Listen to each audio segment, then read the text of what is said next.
Quatrième rencontre chez vous, Monsieur Augier. On vous remercie de votre accueil. Donc nous avons vu plein de merveilles. Vous nous avez montré comment on pouvait être créé à partir de choses qui sont finalement destinées au rebut. Vous avez transfiguré un petit peu beaucoup de matériel. Alors, nous allons maintenant entrer dans votre atelier. Et comme ça va faire beaucoup de bruit, dites-nous un petit peu ce qu'on va y voir. Bien, je vais vous montrer sur le plan technique les quelques rudiments qui me sont nécessaires pour créer ce type de sculpture, si vous voulez. Je découpe au chalumeau. J'ai un chalumeau aussi acétylénique et ça me permet d'éliminer la partie que je n'utiliserai pas de l'outil. Une partie trop longue, une partie, mais qui garde l'essentiel de l'outil reconnaissable. Ensuite, c'est la soudure à l'arc qui fera la soudure électrique, qui fera la jointure des choses, qui assemblera les choses entre elles, qui les fera se tenir debout. Et ça sera le coup de baguette magique un peu, hein. Lève-toi et marche. Voilà, c'est ce que je ressens chaque fois que je mets en scène ces choses-là. Au moment où je les monte, où elles prennent forme, si vous voulez, où elles s'apprêtent à vivre une toute autre vie et à me quitter, comme le font nos enfants. Ils sont destinés à une autre vie, alors il faut les laisser partir, bien sûr. Le brossage, je vais vous montrer aussi les épisodes du brossage qui sont généralement confiés à mon épouse, qui le fait admirablement bien. C'est débarrasser l'excédent de rouille qui est sur ces vieux outils, la rouille qui les a habillés pendant 100 ans quelquefois, vous voulez, d'abandon. Mais qui est une réaction du métal, et il se protège de cette façon. Il crée sa petite pellicule de rouille et puis il dort tranquille là-dessous, vous voulez, pour les choses qui ont une certaine épaisseur. Par brossage, nous arrivons à enlever l'excédent de la rouille et laisser ce que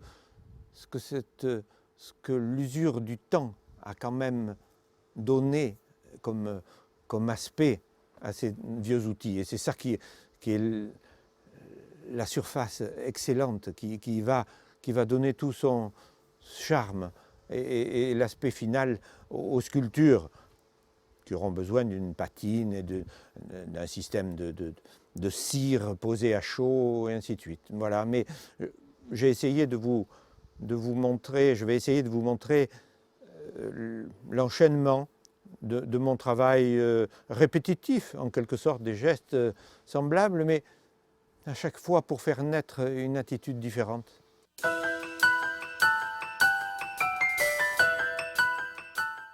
Madame, nous avons assisté comme vous aux démonstrations de votre mari. On est stupéfait de voir cette création en direct. Est-ce que vous percevez les mêmes choses? Ça vous étonne? Ça vous émerveille chaque fois? C'est chaque fois l'émerveillement, puisque moi, c'est comme vous, je vois de la ferraille Oui. rouillée, et après, il me montre et il met les choses ensemble, et hop, c'est chaque fois un émerveillement, sûr. Alors, vous travaillez avec lui. Je crois Oui. que vous êtes plutôt consacré aux tâches un petit peu ingrates. Au début, oui. Au début. Et c'est vrai, si un jour on m'avait dit, tu feras ça, non, je pense que ça n'aurait pas été mon choix. Mais quand on voit après les choses terminées, c'est vrai, c'est un bonheur en fait d'être l'outil pour devenir ça. Et je n'ai pas que le travail le plus ingrat, j'ai aussi le plus beau travail, puisque c'est la finition, c'est la patine. La patine, oui. C'est moi qui fais la patine. Donc quand tout à coup, à la fin, quand on met la cire, tout devient, mais tout prend sa vraie lumière et qui brille. Donc c'est ça qui est beau. Vous lui donnez des conseils? Des technique, remarques? technique. Technique. Technique. Oui, c'est ma parce technicienne en chef. si un jour j'ai une idée, il a déjà eu, forcément. Non, mais des conseils techniques, parce que, voilà, de souder peut-être des fois ça d'abord, ou de prendre les choses comme ça, parce que j'ai plutôt... Un esprit pratique extraordinaire, une efficacité redoutable. Donc c'est un travail d'équipe, si je comprends bien. Absolument, c'est dans la joie, Non, si vous non, voulez. c'est- Dans la joie, parce qu'on crée, un simple regard me dit si je suis dans la bonne voie, si vous voulez. Moi, je sais où je veux aller, mais quelquefois j'exagérerai par une espèce de dextérité, de plaisir de travailler la matière. Elle me dit Ça suffit, c'est bien, il faut s'arrêter là. Ah, ça, c'est un regard pertinent, si vous voulez, et très, très efficace dans notre complicité. Oui. Qui est Mais constante. l'artiste a besoin de ça. Il a besoin du regard des autres. regard. Moi, j'ai toujours eu besoin, et puis à plus forte raison, celui de ma femme, si vous voulez, sur ce que je crée là devant elle, et avec elle, et grâce à elle.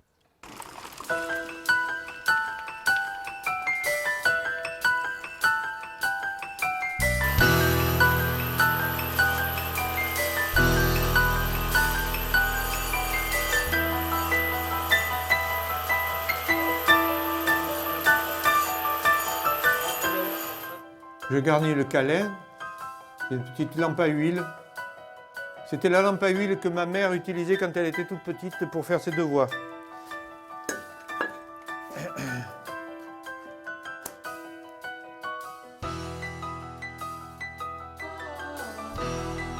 Et là, ça va me permettre d'allumer mon chalumeau et puis de découper comme je vais vous.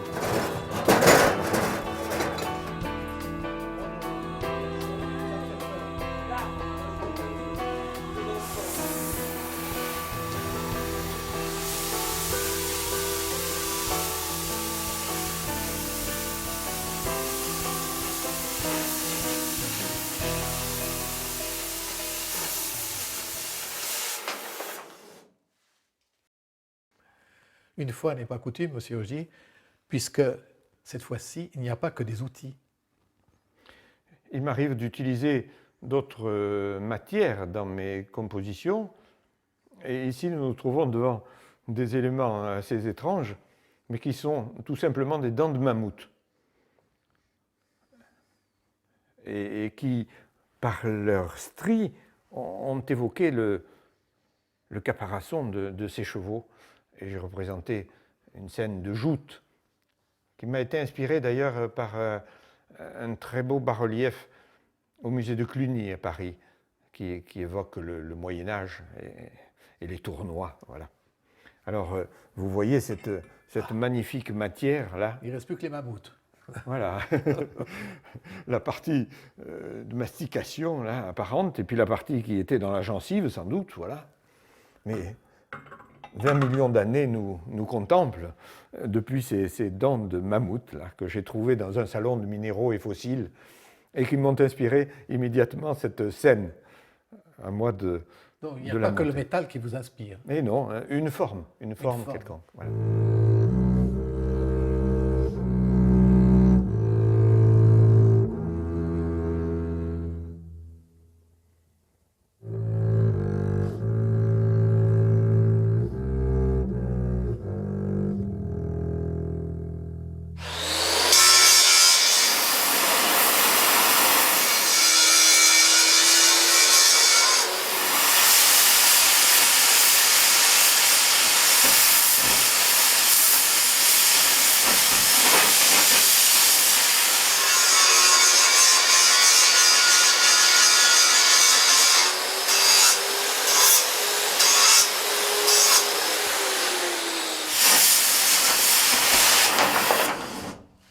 Je vais poser ça dessus et puis je vais le souder.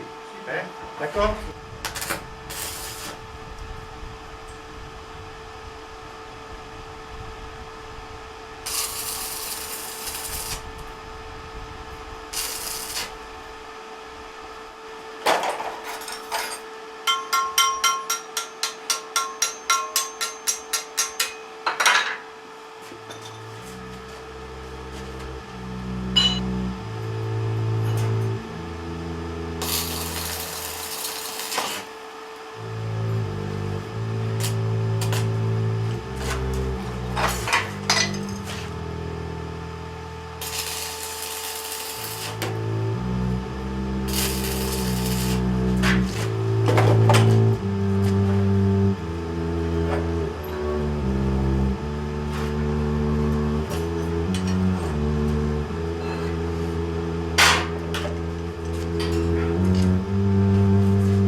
Cette gardeuse de doigts aussi, une des plus élégantes silhouettes féminines de ma collection.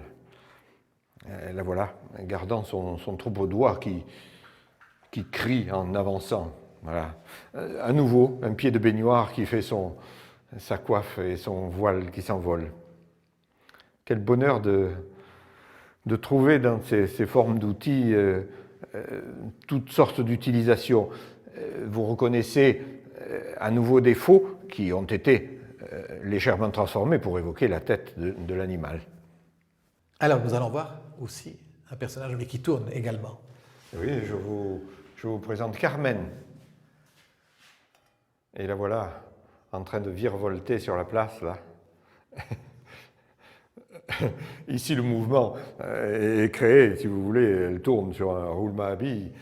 Ce n'est pas ce que je cherche tout le temps. J'essaye d'évoquer le mouvement simplement par la forme. Mais là, ces aubes qui s'y prêtaient bien m'ont incité à la faire tourner réellement.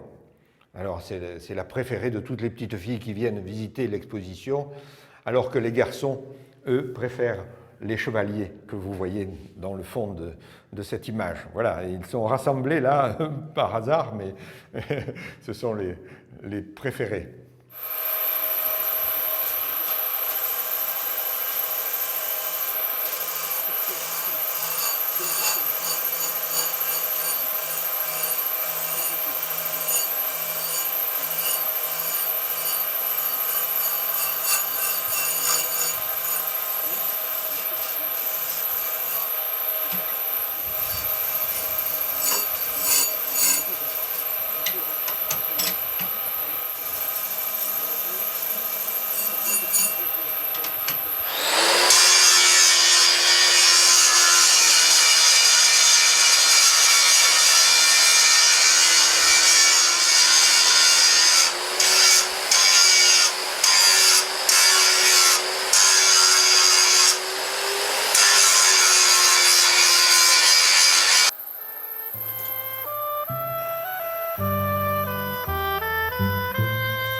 Alors nous passons encore Au chaboté. Mais oui, nous sommes Chaboté. toujours dans les contes. Encore un conte de Perrault, voilà.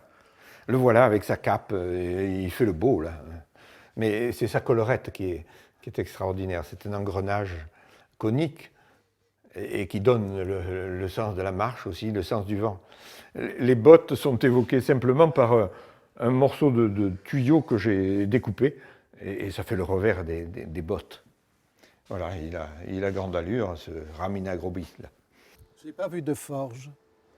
Mais il n'y a pas de forge chez moi, mon père, pour la bonne raison que je me sers d'éléments qui ont été forgés par un forgeron de village, par quelqu'un qui a réalisé l'outil spécialement pour une autre personne. C'est toute cette histoire de l'artisanat local et de village, vous savez, où le forgeron avait une place essentielle, si vous voulez. Alors, c'est lui qui a forgé la forme de ces belles haches que je vous ai montrées, de ces faux, qui sont les outils les plus extraordinaires, de ces marteaux, adaptés à chaque corps de métier, ainsi de suite. Voilà. C'est eux qui ont forgé. Moi, je me sers d'une forme qui existe et je la fais devenir autre chose par le rapprochement que je vous en ai fait.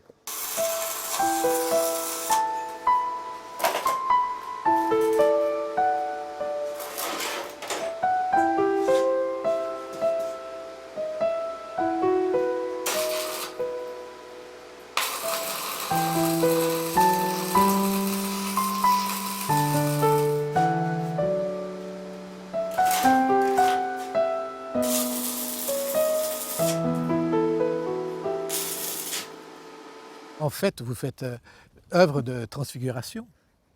Je crois que c'est le mot le plus adapté. Je vous remercie de l'avoir trouvé en ce jour où nous nous retrouverons pour que je vous montre un petit peu ce qui fait nos jours, mon épouse et moi-même, ce qui fait notre joie constante de créer et de faire partager aussi à ceux qui nous font l'honneur de venir visiter l'atelier, de venir visiter la maison du Portal, et ainsi de suite. Mais c'est une grande joie que de partager, si vous voulez, la joie que nous avons de créer.